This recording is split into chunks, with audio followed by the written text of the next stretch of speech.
एक बार की बात है, एक प्रोफेसर क्लास ले रही थी। क्लास के सभी टीचर बड़ी उल्लास में जवाब दे रहे थे। उस कक्षा में ऐसा भी छात्र था जो गुमशुदा व उदास बैठा था।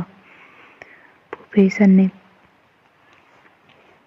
पहले ही दिन उस छात्र को नोटिस किया। वे कुछ नहीं बोले।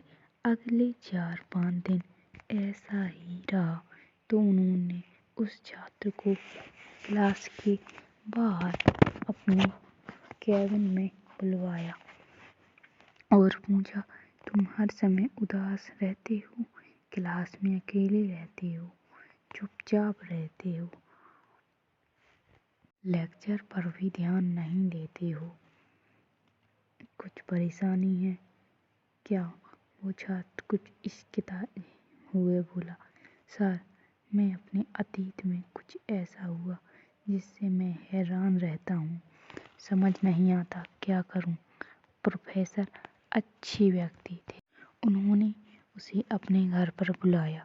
जब प्रोफेसर के घर पहुंचा तो वह उसे अंदर बैठाया, फिर स्वयं रसोई में जाकर शिकंजी बनाने लगी।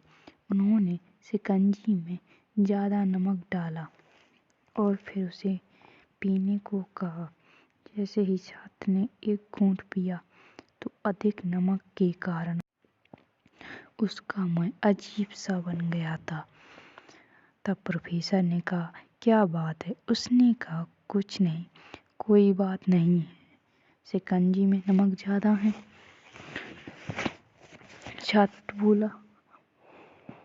प्रोफेसर ने कहा, अरे अब तो यह बेकार हो गया, लाओ मैं इसे फेंक देता हूँ। प्रोफेसर ने गिलास लेने के लिए अपना हाथ बढ़ाया, लेकिन छात्र ने मना कर दिया। नहीं सर, बस नमक ही तो ज़्यादा है, थोड़ी चीनी में ज़्यादा मिलाएंगे तो स्वाद ठीक हो जाएगा। तब प्रोफेसर ने कहा, बस इसे समझ भी जाओ, जैसे जिंदगी में बहुत से तुम्हारे बुरे अनुभव हैं, वैसे ही उन बुरे अनुभवों को जीवन से अलग नहीं कर सकते हैं, तो वे बुरे अनुभव भी तुम्हारे जीवन का हिस्सा हैं। वैसे चीनी घोलकर शिकंजी का स्वाद बदल सकते हैं, वैसे बुरे अनुभव को भुलाने के लिए जीवन में मिठास घोलनी पड़ेगी।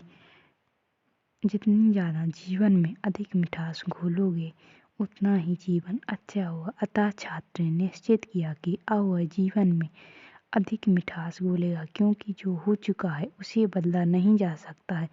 दोस्तों, अगर हम भूतकाल की यादों को याद कर दुखी होते रहते हैं, इस वक्त हम अपने वर्तमान पर ध्यान नहीं दे पाते और अब कहीं ना कहीं अपना भविष्य बिगाड़ लेते हैं। जो हो चुका है उसे सुधारा नहीं जा सकता है, लेकिन कम से कम भुलाया तो जा सकता है। नई यादें, मीठी यादें हमें इकट्ठी करनी चाहिए।